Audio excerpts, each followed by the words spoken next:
Kayaknya kurang semangat nih. Semua udah dekat tapi rasanya jauh ya. Shalom. Shalom. Puji nama Tuhan. Itu baru kita milik Kristus. Karena kita nggak jauh-jauh. Jauh tapi dekat. Dekat makin dekat.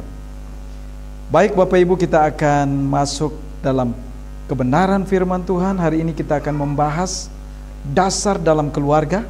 Sebelumnya kita minta pimpinan dan penyertaan Tuhan, supaya apa yang saya jelaskan, kekurangannya itu Tuhan akan tambahkan bagi kita.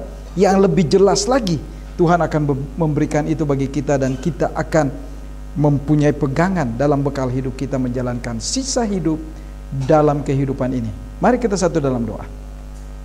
Bapa, terima kasih Engkau begitu baik. Engkau Allah yang tidak pernah tinggal diam, Allah yang terus bekerja dalam kehidupan kami. Mari Tuhan, ajarkan kami dasar dalam keluarga. Karena kami tahu Tuhan, siapapun kita, berbeda-beda latar belakang, kecil, besar, tua, muda, kami adalah keluarga-Mu Tuhan. Karena Engkau adalah kepala keluarga kami. Oleh sebab itu Tuhan, kami mempertaruhkan kehidupan kami, sisa hidup kami, keluarga-keluarga kami, anak-anak, orang tua, bahkan saudara-saudara kami ke dalam tangan pengasihan-Mu. Dan biarlah jadi Tuhan sesuai dengan kehendak. Terima kasih Tuhan Yesus. Kami siap untuk mendengar kebenaran firman. Haleluya. Amin. Baik Bapak Ibu yang dikasihi dalam Tuhan kita Yesus Kristus, tema kita hari ini keluarga Kristen dalam bulan ini. Dan hari ini kita akan membahas kebenaran firman Tuhan yang terambil dari Efesus 6 ayat 1 sampai 9, dasar dalam keluarga. Bapak Ibu, kita tahu bahwa keluarga kita, dimanapun kita berada, itu orang percaya atau bukan orang percaya, ada aturan main.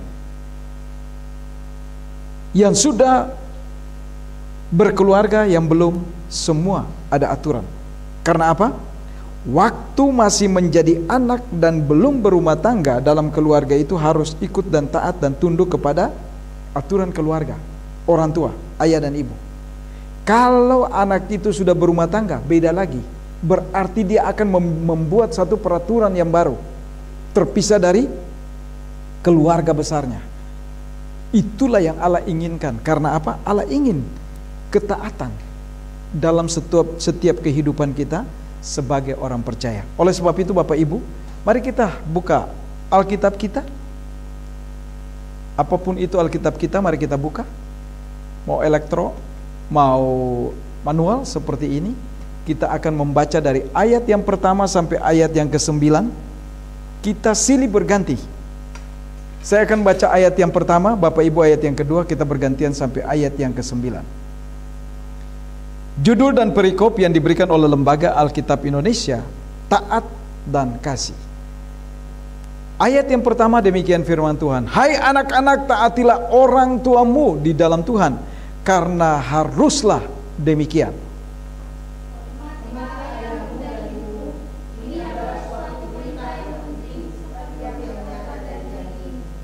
Supaya kamu berbahagia dan panjang umurmu di bumi.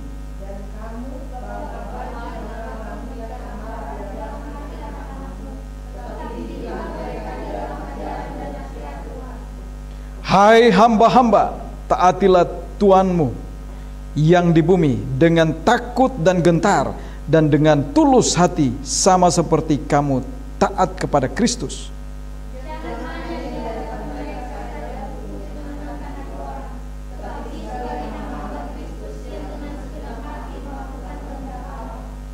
Ayat yang ke-7 demikian.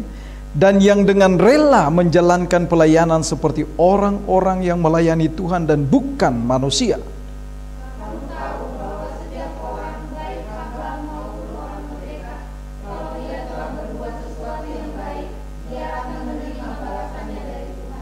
Ayat 9 kita bersama-sama, 2, 3, 4.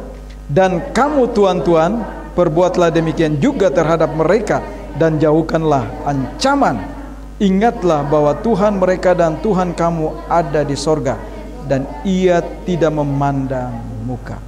Demikian firman Tuhan. Berbahagialah kita yang membaca, merenungkan, dan melakukan itu dalam kehidupan kita hari lepas hari. Action itu paling penting. Bapak Ibu yang dikasihi dalam Tuhan kita Yesus Kristus, Kalau tadi saya katakan setiap keluarga pasti memiliki aturannya, entah itu jam malam, entah itu waktu makan, entah itu waktu tidur, entah itu waktu bangun. Itu semua ada aturan di setiap keluarga. Dia orang percaya, dia bukan orang percaya, itu harus kita tunduk dan taat. Kenapa saya katakan demikian? Karena ini yang diinginkan Allah. Kalau kita tidak mau taat lagi, ya sudah, kita buru-buru keluar dari keluarga dengan berpasangan, menikah, bikin aturan sendiri. Tetapi ingat bahwa Allah ingin di dalam setiap keluarga itu mempunyai dasar. Karena dasar dalam keluarga itu, kita tahu sebagai orang percaya, kepala keluarga kita adalah Kristus. Oleh sebab itu Bapak Ibu yang dikasih dalam Tuhan kita Yesus Kristus, begitupun dengan kita, ya. Kita tahu bahwa kita ini orang percaya. Nah, kalau kita lihat dasar dalam keluarga Kristen, yang pertama, kewajiban anak-anak kepada orang tua. Ingat anak-anak, mau kata dia udah berapa puluh tahun ya, udah 50 tahun pun, kalau masih tinggal dengan orang tua berarti dia masih anak. Bisa ya? Betul, dia udah dewasa tapi masih tinggal dengan orang tua, masih anak nggak? Karena apa? Payungnya masih orang tua. Nah, kalau kita nggak mau pakai itu, pernikahan Kristen itu firman Tuhan katakan apa? Kalau menikah, suami harus apa? Membawa istrinya pergi keluar, tidak boleh lagi tinggal dalam keluarga. Lain soal kalau seperti bapak dan ibu kita, ini beda. Mengikuti anak. Bisa ya? Kalau mengikuti anak, berarti bapak dan ibu kita juga tidak bisa ikut campur dalam rumah tangga anak. Nah, ini aturan main yang Tuhan inginkan. Tapi kalau kita masih tinggal dengan orang tua dan mertua kita, terganggu nggak? Pasti bermasalah deh. Entah istri bermasalah dengan mertua perempuan, begitu ya. Mertua pasti bermasalah dengan anak mantu, pasti. Karena apa? Ada dua kepemimpinan. Aturan itu nggak boleh terjadi double, harus single. Nah, keluarga Kristen harus tunduk dan taat. Dasarnya kebenaran firman Tuhan. Anak-anak, ya, kewajiban anak-anak harus taat, tunduk dan dengar-dengaran kepada kedua orang tua, bukan cuma ayah, tapi kedua orang tua. Jadi kalau ayah katakan tidak boleh, jangan ibu katakan boleh. Itu bukan aturan main. Kalau papa bilang belajar, ibu bilang boleh, mainlah dikit lagi, nanti juga kalian belajar kan? Gak boleh. Kalau bapak bilang jangan kasih HP, ibu juga harus bilang, ingat, papa sudah bilang jangan main HP. Ini aturan, taat. Oleh sebab itu kewajiban yang pertama, kita lihat dalam ayat yang pertama sampai ayat yang ketiga. Saya baca sekali lagi demikian. Hai anak-anak, taatilah orang tuamu di dalam Tuhan, karena haruslah demikian. Hormatilah ayahmu dan ibumu. Ini adalah suatu perintah yang penting, seperti yang nyata dari janji ini, supaya kamu berbahagia dan panjang umur di bumi. Ini luar biasa. Mari kita perhatikan yang pertama, ya. Kalimat yang dikatakan, hai anak-anak. Kata hai anak-anak ini, siapapun kita, sekalipun usia kita sudah lanjut, mau sehat mau sakit, yang ada di dalam keluarga harus tunduk, karena masih anak. Sebab apa? Ada ayah dan ibu. Apalagi kita tinggal dengan payung rumah dari orang tua. Nah, kalau begitu, bisa saja Audrey katakan, saya ini anak bukan sih? Kalau bukan anak, Audrey gak ada di sini. Bisa ya? Bisa, Drin? Kalau kamu dianggap orang lain, kamu gak ada di sini. Jadi aturan segala macam ada di sini. Makan gak, Drin? Iya. Tapi senang juga, Audrey kemarin beli buah. Saya pikir luar biasa nih perhatian Audrey ya. Jadi pagi-pagi saya mesti siapin sarapan buat Audrey. Sekalipun capek-capek bangun pagi-pagi, mau nasi goreng mau apapun siap. Karena apa? Anak. Bisa ya? Kalau dia nggak ada di sini, bukan anak. angkat dulu tuh siapa. Jadi perhatikan, kalau Audrey bukan anak. Nah, oleh sebab itu anak kita nggak boleh bedakan. Siapapun dia ada di dalam rumah kita, berarti ada aturan. Dia adalah anak. Nah kalau begitu sekarang, dia pergi minta izin nggak? Harus, karena aturan. Nggak tahu. Kalau Audrey suka pergi, Ibu Ros suka dikasih kabar nggak? Puji Tuhan. Berarti tahu aturannya. Kenapa? Kalau terjadi apa-apa di luar, kita juga tahu. Akhirnya, tadi dia kemana ya?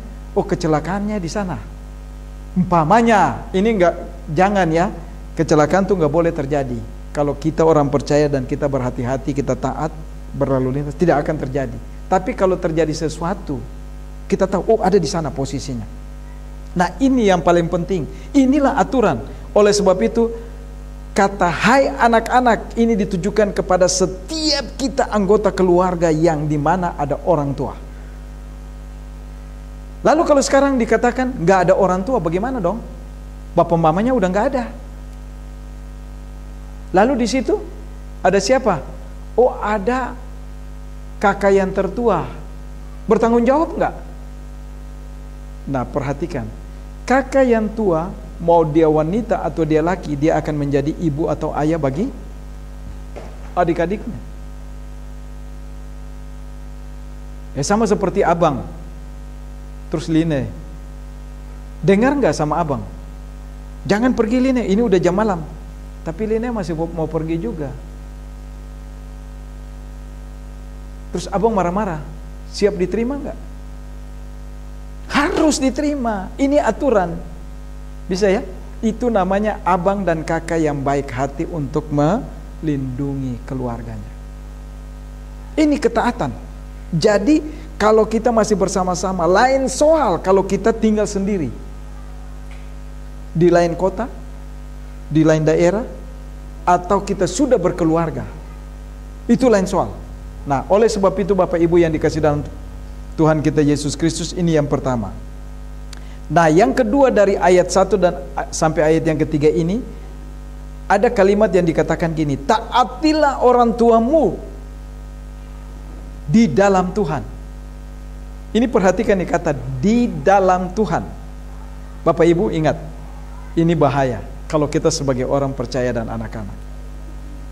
Jangan hidup semau gue. Ingat, apalagi kita orang percaya, yang dikatakan orang percaya berarti orang yang takut akan Allah di dalam Kristus Yesus. Karena ingat, waktu kita percaya kita bukan dua lagi, bukan satu lagi, tapi ada dua. Yesus di dalam saya dan saya. Bisa ya? Yesus di dalam diri saya dan saya.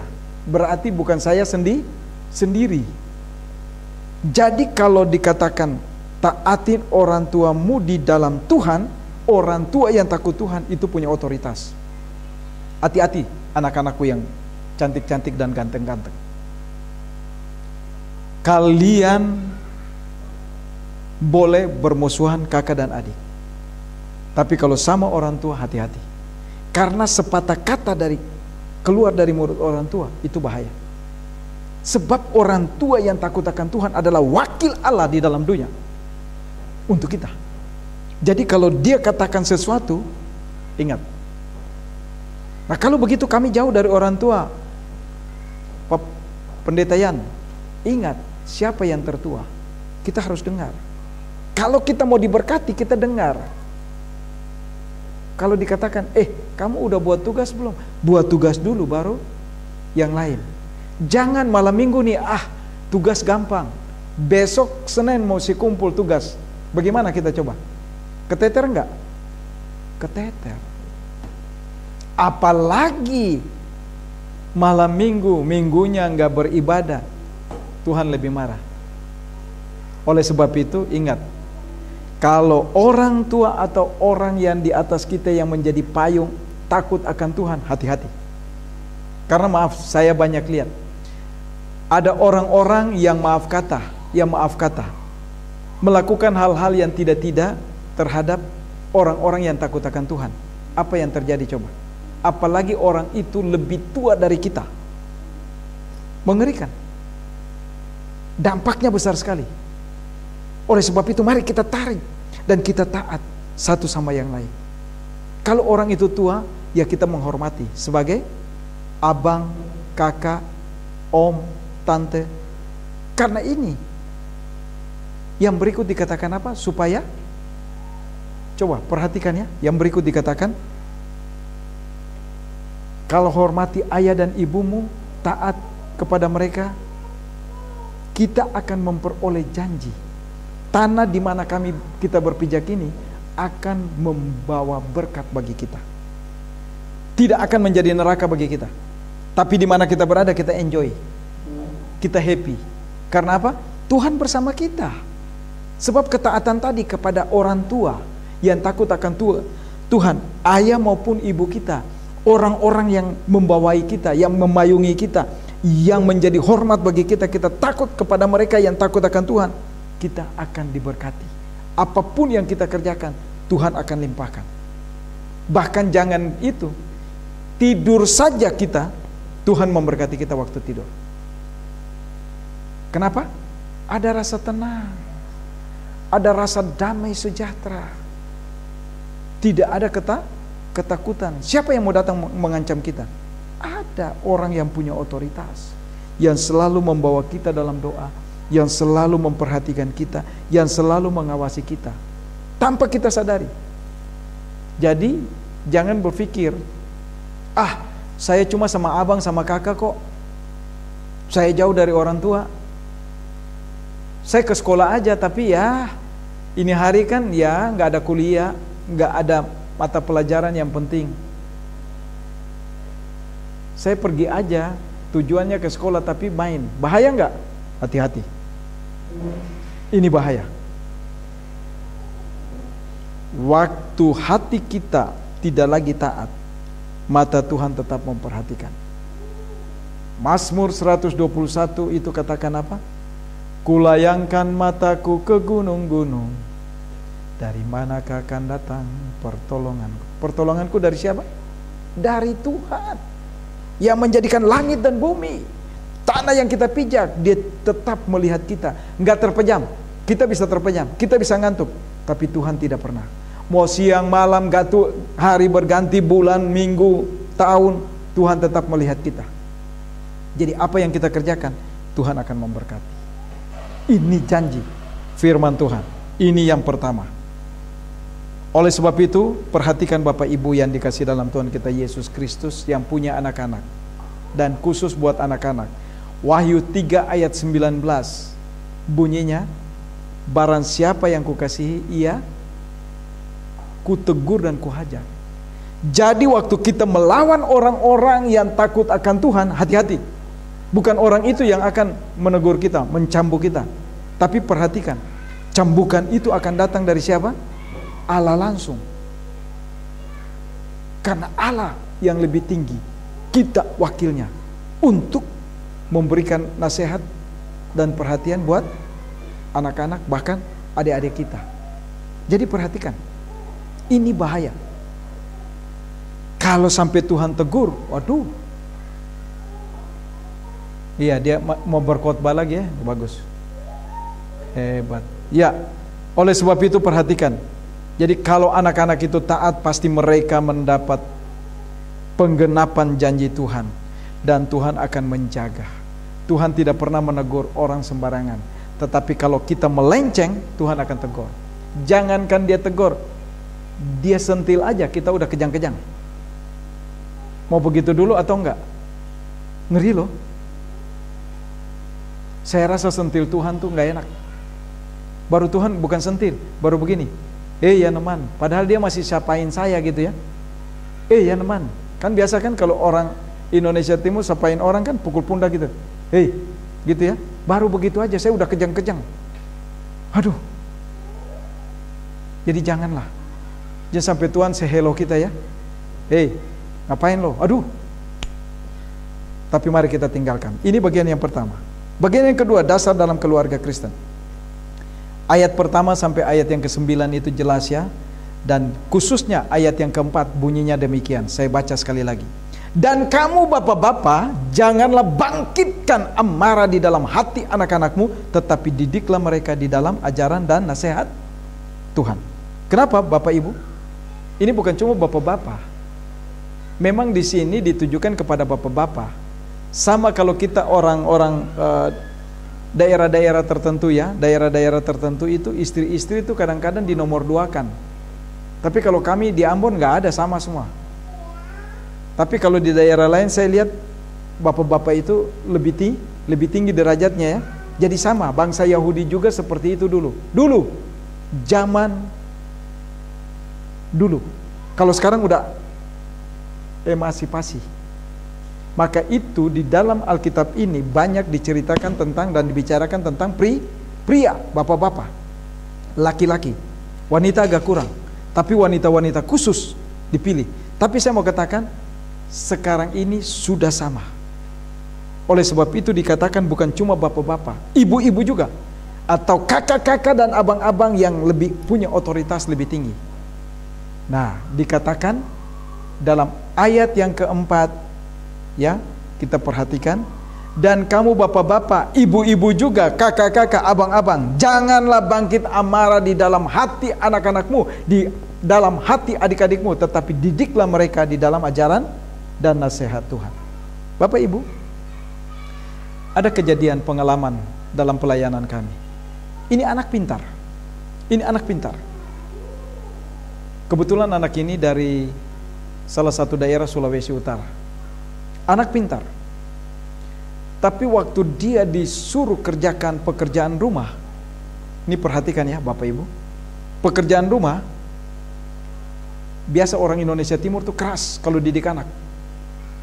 Anak ini bisa jawab, tapi jawabnya itu dia masih, dia belum langsung jawab.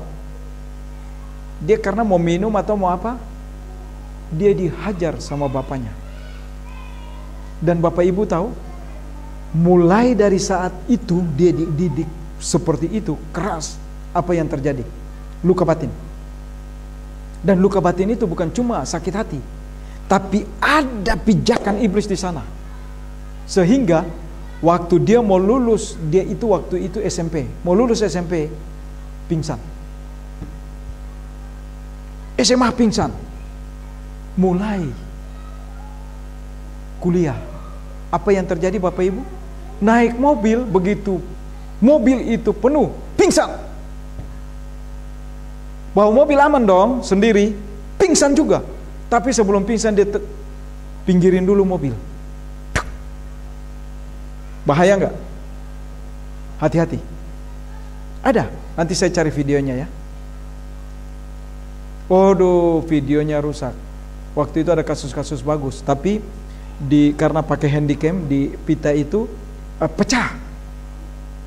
Bisa ya? Tapi ada itunya, saya simpan. Ada filmnya. Nah, mesti pita yang baru lagi. Nah, ini Bapak Ibu perhatikan. Coba, hal kecil tapi dampaknya besar. Dan waktu dia mau ujian, kebetulan dia dengar siaran kami. Pak Pendeta, terima kasih, Bapak siaran di radio, saya dengar dan saya hari ini datang. Saya ingin dilayani. Kenapa? Saya baru buat aja tesis saya pingsan terus Pak. Bagaimana nih? Saya udah ketakutan sekali. Bagaimana hadapin dosen? Bagaimana hadapin dosen pembimbing harus di meja hijau? Waduh, saya nggak tahan nih Pak. Kayaknya mau mati aja. Sakit nggak? Kasihan. Dan begitu ditangani, dia katakan apa? Pak Pendeta, terima kasih, hari ini saya ujian dan semua nilai saya baik. Tidak ada lagi ketakutan. Jadi kasihan. Kalau masih ada hamba-hamba Tuhan kayak kami masuk dalam pemulihan, itu penting. Tapi kalau nggak ada, apa yang terjadi coba? Sia-sia. Uang udah banyak keluar, ya, udah tinggal ketok palu, nggak bisa. Maka itu mari kita hargai. Oleh sebab itu, ayah, ibu, kakak, abang, ya, membawai adik-adik yang di bawah, mari kita ajar mereka sesuai dengan ajaran Tuhan. Penuh dengan kasih. Karena itulah dasar dalam keluarga Kristen. Bukan dengan boleh keras itu, tapi kita tahu aturannya. Kalau salah ya kita kasih tahu, kamu salah sayang, kamu salah, jadi hukumannya begini. Kalau kami di Ambon tuh langsung, kamu kenapa pulang lewat jam 9? Tarik celana. Tahu Bapak Ibu, tarik celana begini ya. Kalau ditarik celana berarti ketat kan? Kalau kena rotan enak enggak? Itu langsung berbekas loh. Karena udah tarik celana begini. Kalau celana begini nggak apa-apa, pukul masih kena celana ya, baru kena dagingnya. Tapi kalau ditarik begini, udah sama dagingnya, waduh. Coba deh, nanti Bang tes buat Line. Jangan pakai gesper, pakai rotan aja. Waduh, iya. Nah ini saya mau kasih tahu, ini didikan. Tapi besok nggak akan buat lagi. Bisa ya? Ini karena kasih. Kalau kami didikan orang sana, orang Indonesia Timur itu keras karena apa?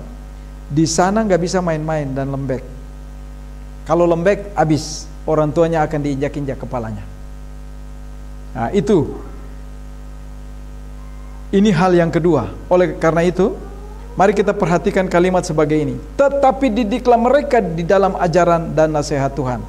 Kalau ajaran dan nasihat Tuhan katakan, nak, kamu harus pagi-pagi berdoa supaya kamu melakukan tugas dan tanggung jawab kamu, entah di rumah, di kantor, di tempat pendidikan kamu penuh dengan sukacita. Tapi kalau orang tua, orang yang takut akan Tuhan ajarkan begini, ya udah kamu udah telat buru-buru, ya udah pergi aja, hati-hati. Berarti orang tua ini tidak taat kepada Tuhan, tidak melakukan apa yang Tuhan inginkan. Itu bahaya. Berarti anaknya dibiarkan untuk apa? Hidup tidak takut Tuhan. Tapi mari kita didik sesuai dengan firman Tuhan. Kalau dikatakan, nak, jangan ya pergi dengan teman terus suka apa? Lihat garis tangan. Nah, apalagi nih, nggak tahu di sini kita masih percaya nggak horoskop?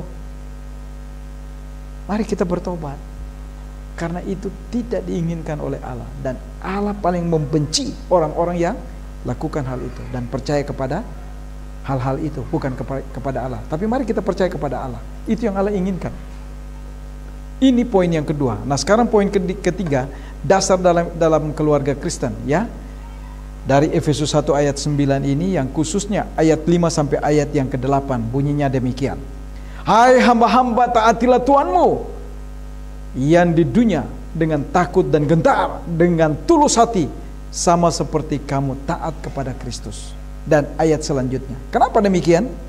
Hai hamba-hamba, siapapun kita ini adalah hamba.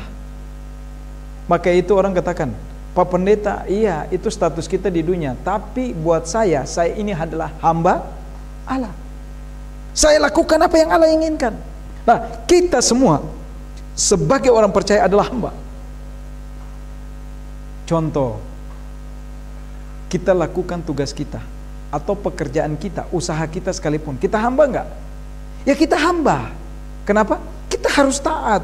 Bangun pagi-pagi, jam sekian saya harus jalan untuk berusaha. Kalau saya tidak taat dengan aturan yang saya buat, saya bisa diberkati enggak? Agak sulit. Apalagi kita mempunyai atasan. Kalau di sekolah, ya dosen-dosen kita. Coba, boleh enggak kita masuk kelas telat setengah jam? Disuruh keluar enggak? Atau kita datang beribadah tapi sudah di pengunjung ibadah, tinggal berkat, diberkati enggak? Sayang. Masa mau berkatnya aja gitu ya? Terimalah berkat. Oh ya, puji Tuhan saya masih dapat berkat. Enggak. Karena Tuhan lihat satu paket, ketaatan. Jadi waktu kita taat, kita lakukan segala sesuatu, Tuhan akan memberkati kita. Itu yang Tuhan inginkan dalam kehidupan kita sebagai orang percaya. Ini yang pertama bagi hamba. Hamba itu siapa saja. Kita bekerja, kita di rumah, ya sekalipun gak ada orang, gak ada kakak, gak ada abang, ya gak ada orang tua. Tapi kalau sudah dikatakan, ya Naman, jangan lupa ya, masak nasi buat kita makan. Kita lupa. Kira-kira kan begitu. Begitu orang tua atau kakak abang kita bawa lauk dari luar datang, mau makan pakai apa? Mesti tunggu dulu masak. Taat nggak? Itu nggak taat. Hal kecil yang seperti itulah kita mesti belajar. Karena firman Tuhan katakan, setia dengan perkara kecil, perkara besar Tuhan akan berikan. Apa yang kita mau Tuhan akan berikan. Kalau kita mulai dari hal yang kecil. Inilah ketaatan hamba-hamba kepada Tuannya. Oleh sebab itu, kita perlu ingat, ada di mana kita ditempatkan, entah itu di rumah untuk jaga rumah, entah itu di kantor dengan tugas tanggung jawab kantor, di pendidikan dengan tugas-tugas pelajaran kita harus taat. Jangan sampai tidak. Karena buat saya, kalau saya ngajar, dosen, saya menilai itu dari banyak sisi. Pertama, kehadiran, kesetiaan dalam kehadiran. Apalagi tepat waktu sebelum kelas mulai. Wah, itu saya angkat jempol. Itu udah nilai buat saya, poin. Kedua, sekalipun tugasnya dia buat, entah itu ngantuk atau enggak, yang penting dia buat, itu udah nilai. Apalagi benar, waduh, 2 kali nilainya. Tapi kalau udah pintar, anggap sepele, wah nggak ada apa-apa.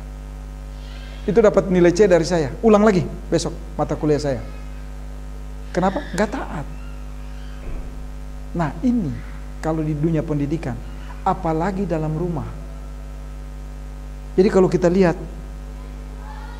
Keset ini udah mulai nih, udah mulai belajar masak dia. Saya senang. Mak beli ini, masak. Tapi ini baru mulai untuk diri sendiri. Bersyukur, kita bersyukur. Karena apa? Mulai dari diri sendiri dulu kan. Tapi kadang-kadang juga, woi pada kemana? Pulang dong. Saya udah masak. Oh puji Tuhan. Berarti untuk ayah ibunya dan kakaknya. Kan gitu ya. Ini penting. Kenapa? Harus saling mengisi. Ketaatan itu, itulah yang membuat kita nanti meraih berkat yang lebih besar. Yang Tuhan inginkan dari kita. Sebagai anak-anak. Itulah dasar dalam keluarga. Yang terakhir, dasar dalam keluarga. Ya, Efesus 6 ayat 1 sampai 9 dan khususnya ayat yang ke-9 saya baca sekali lagi.